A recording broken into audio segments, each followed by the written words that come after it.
that we are trying to look for all the implements and inputs that we can give to farmers so that they can increase their yield. However, we have been also through AFA, we have been trying to open up markets. For example, we are discussing with the KTDA, who are now venturing in other countries like Russia, where now we have market for our orthodox tea.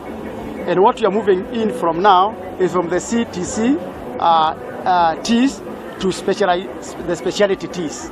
And 3 weeks ago, I announced that we have a memorandum already of understanding with the Chinese. That is a new market that is coming up. KTDA, we are discussing with them, whereby we want to look for a fund for them, whereby we can give them at low rates, for example, through commodity fund, where they can be able to draw money at 3%. And all what they are requiring for now is 1.6 billion to open up more lines so that we can be able to capture more market of orthodox tea.